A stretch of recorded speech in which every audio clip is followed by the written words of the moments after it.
What's up, YouTube? Your boy back once again with another sport topic, and today we're gonna talk some football, Houston, Texas football. But we got some special guests in the building, man. Who we got in the building today? Man, you got your boy Third Flow Sports TV. We're in the building, baby. Time to get that sauce nigga cracking. You know, back with the fam. For everybody asking for Honcho. Honcho is all right. He not dead, bro. The nigga not strung out on crack. It's none of the above of what motherfuckers was trying to allude to, bro. He's still black in the bitch. He's still nigga black as ever, bigger, blacker, nigga. Like everything is going just fine, bro. Honcho is good. He just taking care of some personal business, nigga, getting that guap. That's all it is, bro. He sends his condolences. I cannot confirm or deny to those accusations. I have not heard from this man in 3 months or 4 months like y'all. So don't worry, Sauce fan. I'm in the same boat. Don't listen to Wink. I don't know what Wink. I don't know when Wink has talked to this man. I talked to him over the last couple of weeks, bro.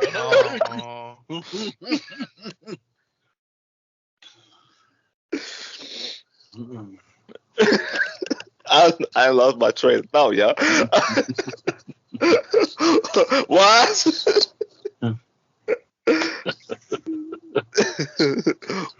You got anything else to say, Wise? No, shout out to Sauce Nation. Thank y'all for being here. I know y'all been wanting some content. We're gonna start dropping more content. You know the season starting. Preseason finally over. Make sure y'all join the Discord. We do be deep in the Discord. Just about not if not every day, then every other day. And when it's a game, we got about 30, 40 people in the chat. We all enjoying the game. We all discussing our thoughts, and we always want to hear from what y'all gotta say, because at the end of the day, is no Sauce Sports without y'all. So salute to y'all. Absolutely. Already. Now we gonna talk about the rookies because, the last regime. Now, not the preseason. We're gonna talk about the rookies. I kind of skipped that, but because the last regime that we had, it was rookies didn't know anything. But if you hear Lovie Smith and you watch this team throughout the preseason, you hear a lot of things that people been talking about. That it seems like this team is going to lean on the rookies a lot this upcoming season, especially a couple of them. So we're going to talk about who we feel like is the most important or the most impactful, or who's going to be the strongest rookie going forward. Now, I'm going to start off because I'm going to talk about everybody's favorite rookie, and that's Damien Pierce. And I feel like Damien Pierce is going to have a monster season. I feel like, one, because he's a running back, they're going to lean on the running game a lot. From what you see, the little small little flash you see in preseason shows you that they're very much vested into him, because they're treating him like he's a Hall of Fame running back already. He's getting Derrick Henry type treatment, like as far as, okay, we want to put you in for a couple of plays, and he makes do with those couple plays. If you watch how he played Thursday against the 49ers on their opening drive, I think it was 6 carries for 37 yards and a touchdown, averaging 6.9 yards per attempt. He was just going through that. The only carry I think that he didn't get over 6 yards was the touchdown. The reason why, because he was on the 1 yard line. I think that right there messed up his average, but him just being on that 1 yard line. So as it stands, the rookie record, Steve Slayton's rookie record for the Houston Texans is 1,282 yards and 9 touchdowns, 10 total touchdowns. He had 1 receiving touchdown, 9 rushing. I think that he's going to be able to break that record. 17-game season. I'm thinking he's going to get 1,300 yards, and I'm thinking like around 10 touchdowns. So I think he's going to break Steve Slayton's rookie rushing record for the Houston Texans. And I just think he's just somebody that they're going to lean on. Especially, however you feel about Davis Mills or whatever you feel about him, I think that they're going to be leaning on him a lot, because you're going to lean on a running game. With defense and running game is going to win you games, and I think that's what they're going to be leaning on towards the season. And I think that's who my impactful rookie is. I think it's going to be Damien Pierce. Now, also, I got him on my fantasy team, so I need him to play well as well. Just sidebar. But, yeah, it is what it is. So, Week, what you got? Well, as it stands for me, I'm going to go with Jalen Petrie, man. I think the man is going to be I think he is going to be the heart of the defense, much similar to like what an Ed Reed or a Brian Dawkins, a Sean Taylor, someone of that nature. Somebody that's going to be able to not only make critical tackles in the middle of the field, but make sure that they take away the deep and intermediate routes when necessary. I think the fact that him being paired up with a phenomenal talent like Derek Stingley Jr. is that type of communication and the fact that they're going to be able to grow at once, for the foreseeable future. We don't know how long they're going to be able to see it, but if we get to see that cohesion for a good 4 or 5 years, by the time it's contract time, because they both gonna come up at the same time, is going to be able to translate to every level of the field. I think his vision, his IQ of the game, and the tenacity that he plays with is going to bode well. And I think that's the type of player that Lovie Smith definitely needs when it comes to this franchise. We haven't had that type of anchor since Brian Cushing, which is so funny because right before this stream we were talking about Brian Cushing, and I think he's going to be able to give you that type of leadership. you know. So I'm already seeing the way that he's pretty much involved in every single play. Run support, he can come up, he can blitz well. He has great tackling angles. He makes sound decisions. You know, he knows how to blitz, from many different angles outside the C and D gaps. He's strong, and the fact that he's already a rookie making this type of impact, we understand this preseason, but certain players, you can just see them jumping off your screen. And Jalen Petrie is definitely one of those guys who's in on every single play. Can't wait to see him take off this season, because he's going to be flying like a rocket. All right, Wise, who you got? Well, it's really unfair if I just called out one guy because I mean, really when you look at Nicky Casario's, Nicky Scissors, some may call him, he's really Nicky to go. Nicky Casario hit on every pick from this draft. You're just gonna have to wait and see the results pan out. Right now, I know fans are expecting high expectations out of these players and stuff like that, but when you really look at it, it's only year two of the rebuild. But that rebuild starts with the number three pick in the draft, Stingley Jr.'s. Stingley Jr., I know you said Petrie gonna be the heart and the soul of the defense. I do agree he a dog and everything like that. But this team gonna go as far as Stingley Jr. take this team on the defensive side of the ball. Stingley Jr., if he locking up dudes on his side of the field, and you got quarterbacks not even targeting him throughout the season, that's locking down one side of the field. I don't know who they're gonna have as safety behind him, because when you look at the preseason games, we were running a lot of zone coverage looks. He didn't look too comfortable in the zone coverage, but in man coverage, this man is a dog. He been a dog at man coverage since a freshman at LSU. I'm really not afraid of any other guys he got to come up against. In the AFC South, he should be locked down. Going against guys like Michael Pittman Jr., going against guys like Traylon Burks, and going against guys like Christian Kirks. We're not worried about those players, but I do want to see him go against some of these tougher competition.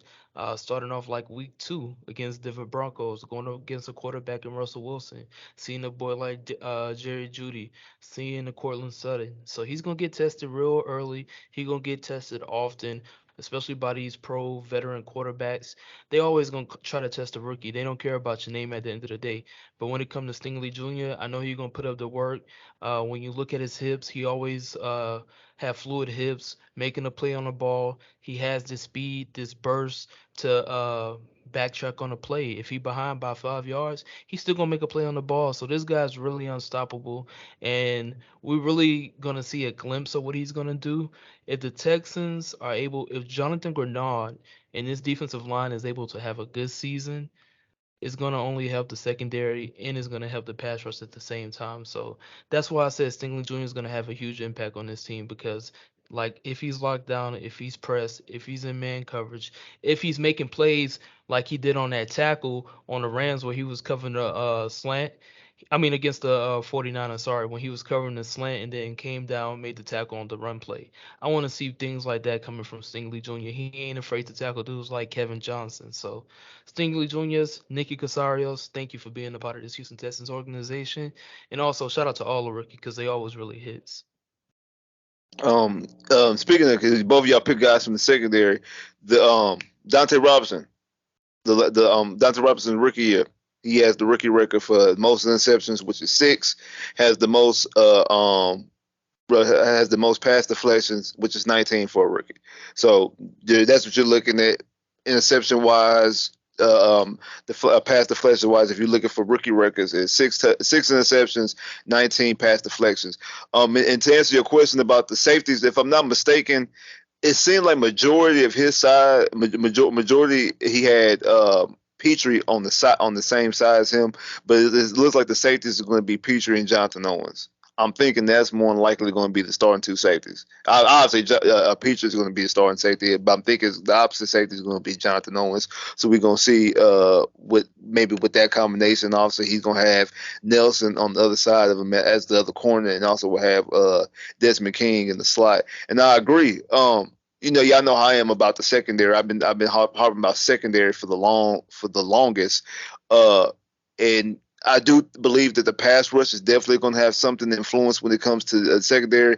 If you look at the way Lovey's been coaching the defense, it seems like the defense is ready to rock and roll. I mean, I know it was a preseason game, and I know the majority of it was played up against backups, but that defense really did have Trey Lance and the 49ers, which is a team that made it to the NFC Championship game last year. Even though I know last year they had Jimmy Garoppolo, but we all believe that Trey Lance is a better talent than Jimmy Garoppolo. They had their defense, they had the offense flustered, and Kyle Shanahan was extremely pissed off. Like that's the reason why he went for it on 4th down. That's the reason why he went for it on 4th down is so he could because he wasn't pleased with the offense. And I think some of that has to do with not only what how Lovey is calling the defense, but also when it comes to those 2 safeties, the safeties and corners that y'all just impacted, that y'all talked about. What you about to say, Wise? Yeah, so a lot of people might not know about Baldy on NFL Network. A lot of people might not know about a lot of the things he shared on his Twitter account. If you look at his Twitter account, he gives you some of the the 32 overall look at the defense, 32 overall look at the offense. It's from the sky boxes. It's the film that the team is actually looking at. When you look at that film broken down of what the defense was able to do, when you're looking at the interior pass rush, Gauss was actually generating pressure up the middle. And then when you looked how the zone coverages was scheming and everybody was flowing in the right positions and things of that sort, for Lovie Smith to be in the second year of this defense, he really got guys to buy in to his scheme, to his coverage, to his mentality of this team, the mentality of this defense, and guys actually in position in making abilities to make plays on the ball. Last year, we seen the team have a breakout on turnovers on the defensive side of the ball. So this year, I can expect them to take it to another level. Guys gonna be more comfortable. It's gonna be some of these guys second year in the system, and they got some dogs on the team now. Like I said, Stingley Juniors, Petrie, they're gonna be locked down. And then you got to think about a Christian Harris. What about Christian Harris? A lot of people don't talk about Christian Harris, but once he's given the opportunity to start, he's gonna make a lot of plays on this defense too. And what about to say, Wink? Yeah, I totally agree. Because when you speak on, some honorable mentions because even though he didn't get to play a lot of the preseason. Another honorable mention that we definitely have to mention who's going to be key for this offense is definitely going to be Kenyon Green. A lot of people, were saying that the pick wasn't going to be, weren't giving that pick high praise. The moment that this man got in, he made immediate impacts. Dudes were breaking off key runs. They were slicing the defense up front. Man, this man Kenyon Green was combo blocking. This man was sealing dudes off. He was driving them to the ground. He was playing extremely nasty. So it's one of those things where even though the main 3 players I think are going to end up having a lot of impact, I don't think that potentially the most impactful person that we drafted this year just might be Kenyon Green. Not just from the standpoint of what he's going to be able to do with Damien Pierce, but the type of protection that he's going to be able to provide on the left side of the ball. And when you have that type of interior guard play paired up with one of the best left tackles in the game, and when you show that level of confidence and you work together, it's no telling the way that this football team can end up looking on the offensive side of the ball. And it also indicates from seeing Damien Pierce, then we'll get to see what Damien Pierce looks like with Kenyon Green, and I already see a trend in terms of the way that Davis Mills plays. He needs Damien Pierce.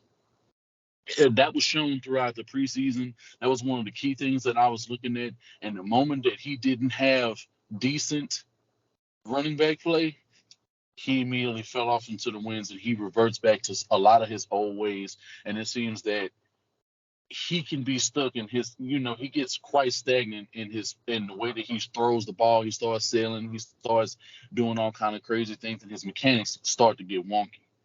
But as far as what I see right now, those 4 rookies and number 69, I'm not sure exactly what his name was, but we have a few guys that that were picking up who were undrafted. 69, that's all that matters. 69. Yeah. Hey, man, look, the man is gonna make this football team.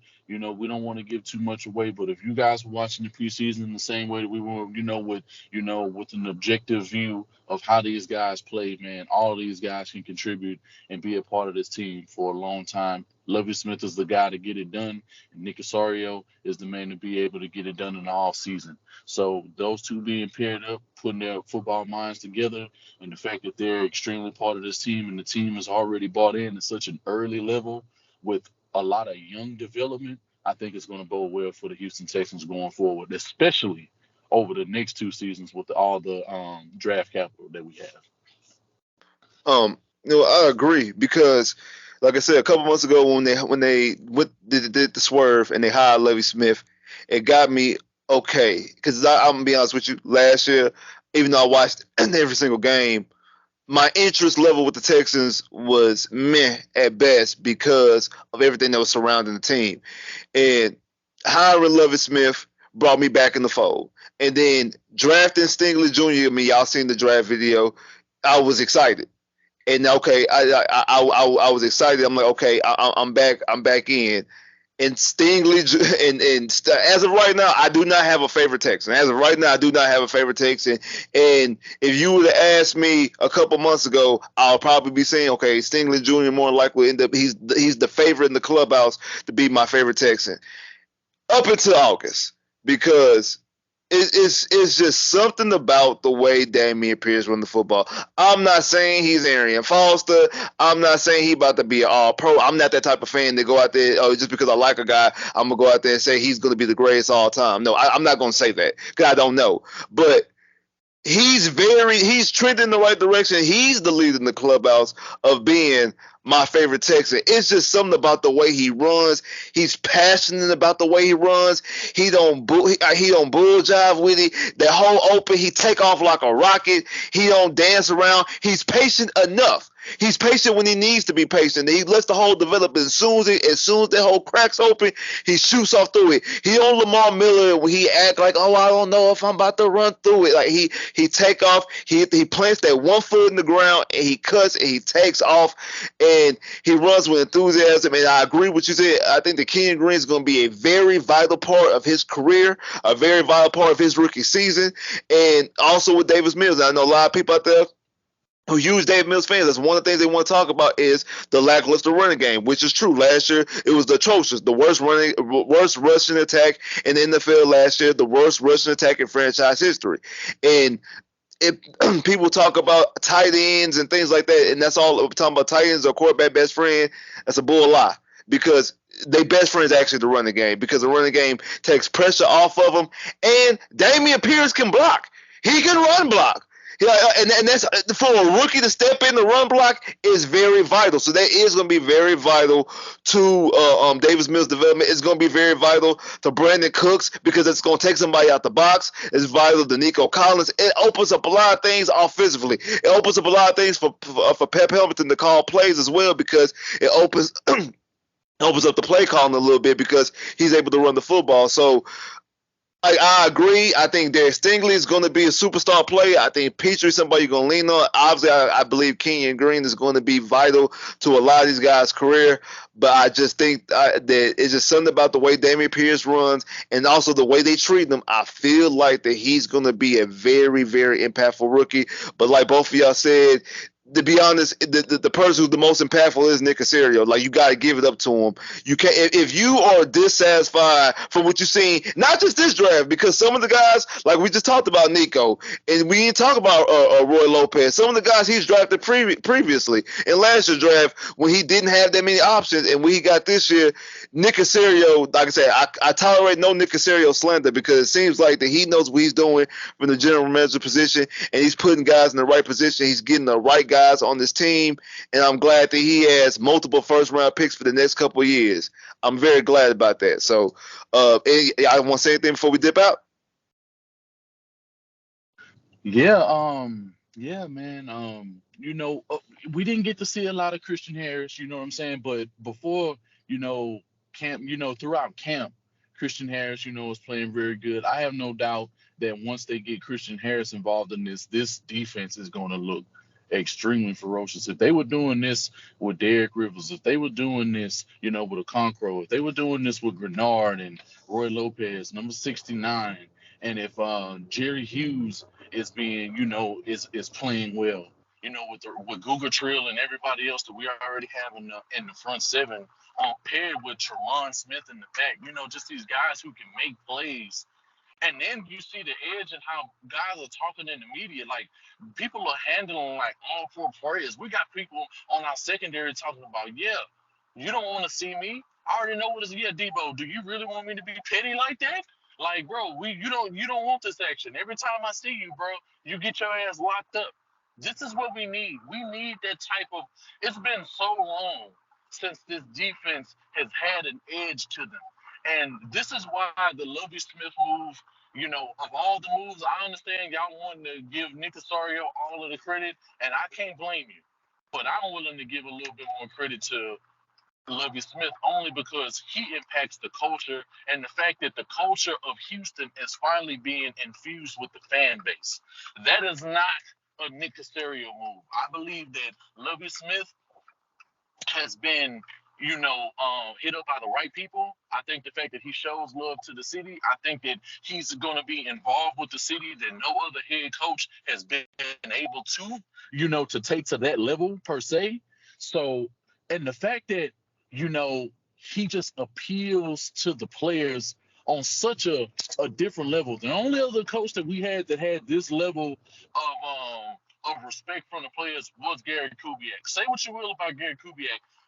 People loved playing for Gary Kubiak when he was here for multiple reasons. But now it's the Lovie Smith era. We get to see exactly what he's going to be able to benefit from, what him and Nick are going to be able to do over the next few years. I'm rooting for him. I'm rooting for the Houston Texans. It feels good to be a Houston Texans fans right now, and my level of optimism when it comes to this team has shot up to a genuine level that I haven't had for them since maybe 2018 or 19. What you about to say, Was? Yeah, you can't just say Lovie Smith built the culture by himself because at least 75% or 50%, let me be realistic, 50% of that was Nikki Scissors, Nikki to go.